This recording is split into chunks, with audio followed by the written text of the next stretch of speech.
My name is Minister John Ruland, and this is Sermon 17, and it's really kind of interesting, this one here. I have a lot of things that's interesting. This is the organization of the 12 disciples.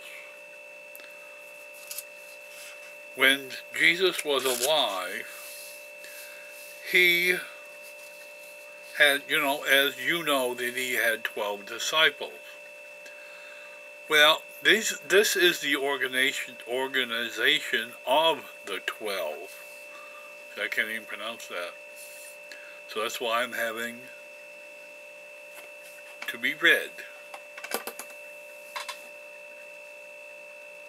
138:10:1 to start. 10.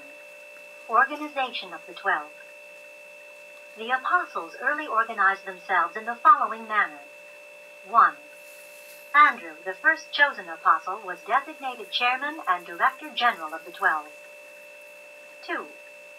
Peter, James, and John were appointed personal companions of Jesus.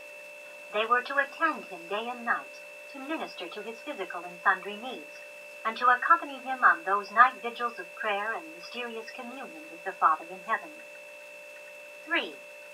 Philip was made steward of the group. It was his duty to provide food and to see that visitors, and even the multitude of listeners at times, had something to eat. 4. Nathanael watched over the needs of the families of the 12. He received regular reports as to the requirements of each apostle's family and, making requisition on Judas, the treasurer, would send funds each week to those in need. 5. Matthew was the fiscal agent of the apostolic corps. It was his duty to see that the budget was balanced, the treasury replenished. If the funds for mutual support were not forthcoming, if donations sufficient to maintain the party were not received, Matthew was empowered to order the 12 back to their nets for a season. But this was never necessary after they began their public work. He always had sufficient funds in the treasurer's hands to finance their activities. 6. Thomas was manager of the itinerary. It devolved upon him to arrange lodgings and, in a general way, select places for teaching and preaching, thereby ensuring a smooth and expeditious travel schedule. 7. James and Judas, the twin sons of Alphaeus, were assigned to the management of the multitudes. It was their task to deputize a sufficient number of assistant ushers to enable them to maintain order among the crowds during the preaching. 8. Simon Zelotes was given charge of recreation and play.